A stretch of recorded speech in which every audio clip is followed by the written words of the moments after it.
Well, can we talk a little bit about the transition from being racist, maybe unconsciously, to being more consciously anti-racist? And what are the emotions behind transitioning, and also behind acting anti-racist? I was busy writing down the he, uh, Ibram Kendi's definition of being an anti-racist. So I'm going to read that so that we're all on the same page here. Mhm. So an anti-racist is someone who expresses anti-racist ideas or supports anti-racist policy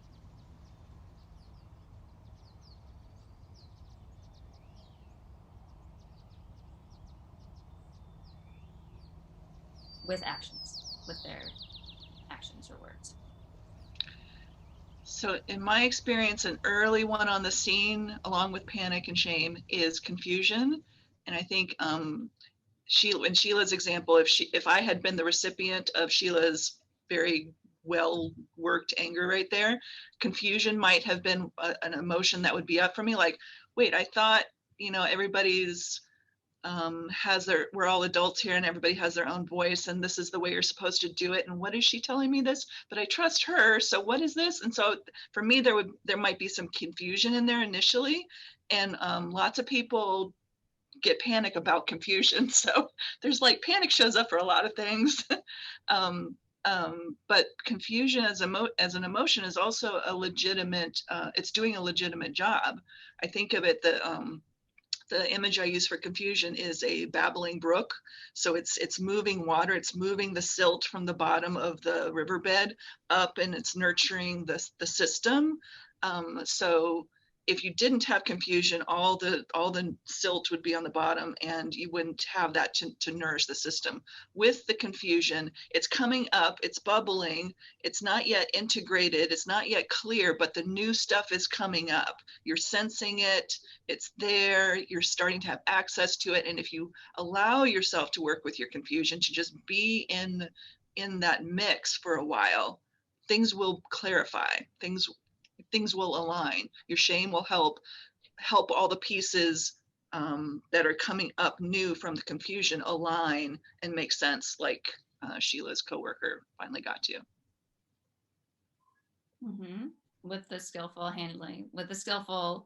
use of your anger, right? Mm-hmm. I mean, if you are accusing someone, hey, with the pointing finger and the panicky panger, then that can have a very different reaction than coming to someone, this is what I noticed, and you're in this situation. This is what you can do, right? In a very different situation. And so much of it is about how we are handling our emotions, interacting with our emotions with other people, but also how we're able to listen to our emotions coming up within ourselves. Yeah, confusion sound, especially, I really love the image you're giving of it just being a little bubbling spring, moving things around and, bringing things up for your perspective. Oh, well, I haven't thought about it this way. Right. Mhm. Right.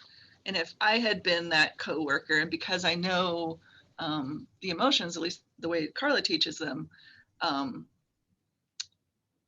the anger, what if I got defensive as part of that confusion, and I was able to label that as possibly panic, but also possibly anger, I could identify that my panic is trying to get me to my healing action, which is likely anger. So thank you, panic. Move to anger. What are the keywords for anger that help center me? Those are ethical, relational, and mutually respectful. So that would help me, yes, open up more space to be wrong here and to listen to a perspective that might be important for me to learn from. I love how that you have keywords for anger. Yeah, I love that.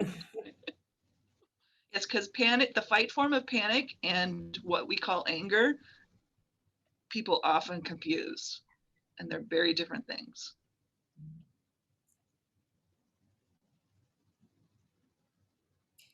I also think that anger is, if you think about Kendi's statement about anti-racism, I think anger is very important in that. It's like determining, what do I value? Is that value being met? And what we're saying if we're saying we're an anti-racist environment, and we're looking at policies and practices, if those aren't being met, how do I use my anger to, bring forth a boundary, or declaring that this is something I value that's not there? And it requires some courage to do that, to bring that up and have those conversations. Mm-hmm. Right. Yeah, I think there's some envy in there too. One, how do I want, what do I want in my life? What do I want to bring into this life and into this culture and into the policies to make it a more equitable place? Very good, Bobby. Yeah. Yes, I always forget about jealousy and envy. Yeah. Yes, good catch. What else is in anti-racist? I feel like there's so many emotions in anti-racism. They're all there. Oh, one we haven't mentioned is grief. Yeah, that's absolutely true.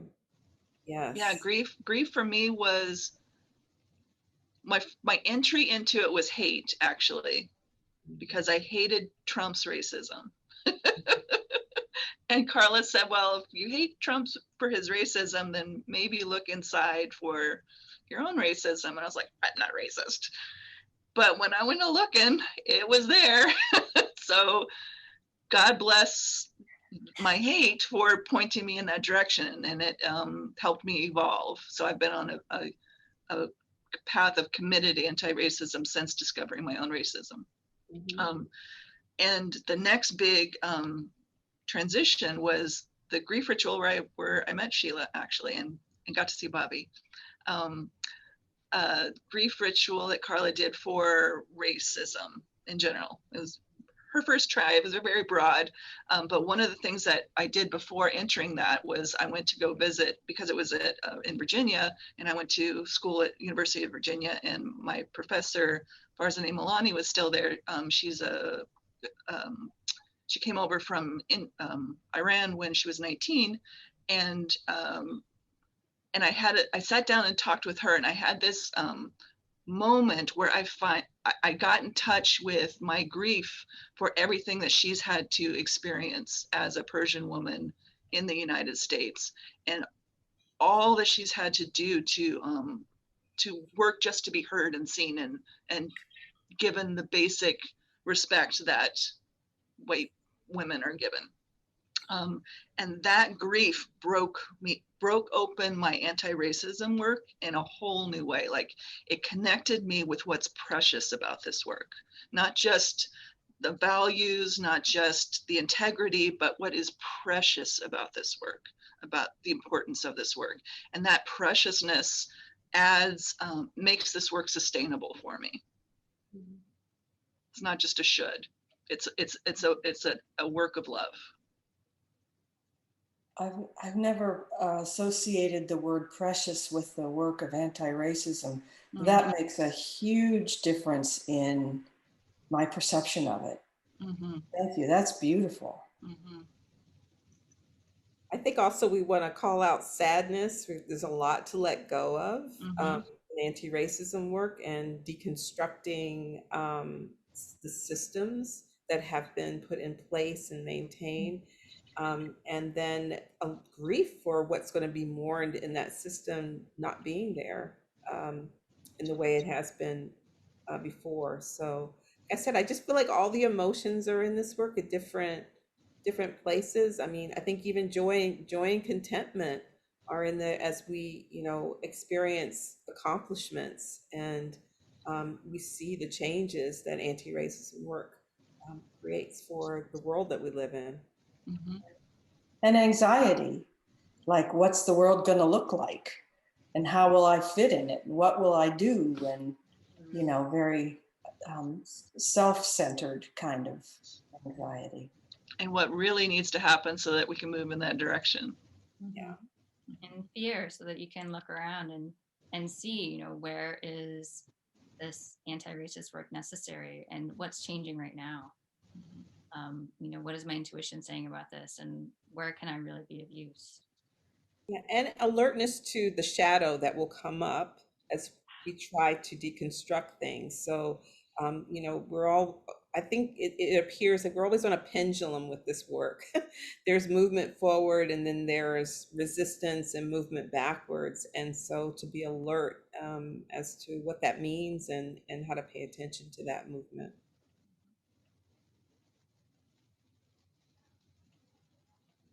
I think we've had all the emotions now. Yeah, yay.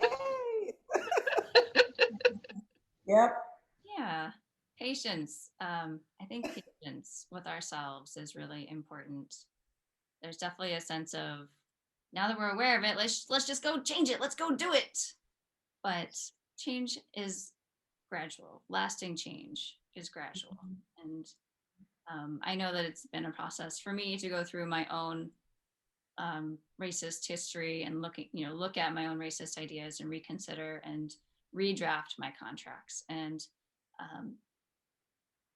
for me to both give myself that perspective, that patience in that time, but also to bring that with me with the interactions that I have around this. Understand, I don't know where this person is at that I'm dealing with is on their anti-racist journey, but just to give them space where they're at,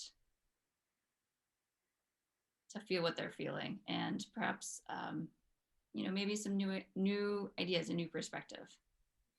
Who knows? It's definitely a journey. It's a journey. And I totally agree with you. I think that there can be some anxiety that it's not happening fast enough, and it isn't. But the thing is, I don't know that, I think so many things have to change around movement into an anti-racist environment, even our own physiology to be able to hold it. That it's important to have patience. And sometimes when you move things faster than they need to move, they don't end up the way that you want them to be. In so many ways. Yes. And we've been trying to have this conversation and move things for hundreds of years now. And so, which makes me think of the one emotion we haven't talked about, apathy. Mm. I think apathy is both necessary and can be problematic in this work.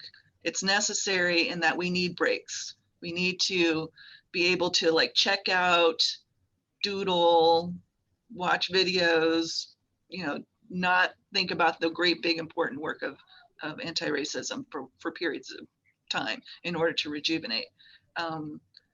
But if we stay in it too long saying, well, it's too big, it happened, slavery ended long ago, it should be over by now, or whatever we're doing to distance ourselves from this work, that becomes part of the problem. And I think we've been doing way too much of that. We keep saying this confusing mixed message of, it happened a long time ago, it should be over, and it's too big to change, why bother? Yeah. I totally agree with that. It's really it's artistic, this process. In the sense that we have to put something on the canvas, but we also can't throw too much on there and Right. make a Right. mess. Right. But yeah, it's important because it has such impact on BIPOC people's, their lives. I think it impacts all of us. I think we're all damaged by racism. I think, the programming is damaging to all of us. But if you are so impacted by those systems that you're struggling and you're not able to really live a fulfilled life, it's important for us to put the emphasis on how we can work with the systems that can um, support people in having a better life and not being oppressed. Mm-hmm. And there's so many ways you can do that. Yeah. I'll put some links at the end of this video or in the notes about how you can get involved with small actions. Mm-hmm. And Anshin, just like what you're doing, I think the education for all of us, we've all been denied this knowledge about what has occurred. Yeah. for the purpose of creating a system that supports, certain groups of people. So I do feel like the education is essential because it not only um, enlightens our minds, but it also impacts our hearts. Just like when you read the Caste book, it's written in a way that you feel the stories. And I think that that has an impact Mm-hmm. on our commitment to anti-racism. Mm-hmm. Yeah. Just giving people space to feel what they're feeling around, wherever they are in the process of becoming aware, becoming conscious of their racism, and allowing them to make a choice. Do you want to stay this way, or do you, is this true for you, or do you want to explore other avenues? Because a big source of my shame was just thinking that I should not feel this way. I should not be racist. I know that being racist is bad, right? But I hadn't examined it at all, and I didn't have I hadn't really looked more deeply for the history of what has really happened to Black people in this country. It was a very comfortable, like, racism is bad, I'm not racist, la la. Mhm. Where Yeah. that's, it's a, maybe it's a kind of cognitive dissonance that is happening to many people, where they're like, I'm not racist, and then you go and you do something unconsciously that is blatantly racist, right? Where you might refer to those people, or, I mean, there's so many ways. Even just microaggressions that we do unconsciously all the time. So making space for that, but also, like, showing what it means to be, through your actions, to be anti-racist, and showing your values in those actions. And setting intentions to take those actions as opportunities arrive. Yeah. Yeah. And having compassion for ourselves too. Sigh. I know, it's just like, it's so true because, as I said, we've all been impacted. It doesn't even matter where you are on that hierarchy. It's been damaging to everyone. And so I think we have to hold some compassion for that undoing Mm-hmm. that is going to need to occur.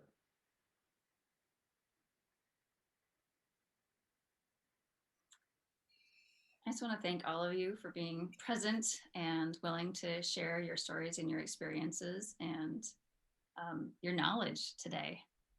What a pleasure to have this conversation. I so appreciate each of you for the work that you're doing, and for your willingness to be here with me to talk about this really important, essential topic. Thank you for initiating it, Anshin. Yes, thank you.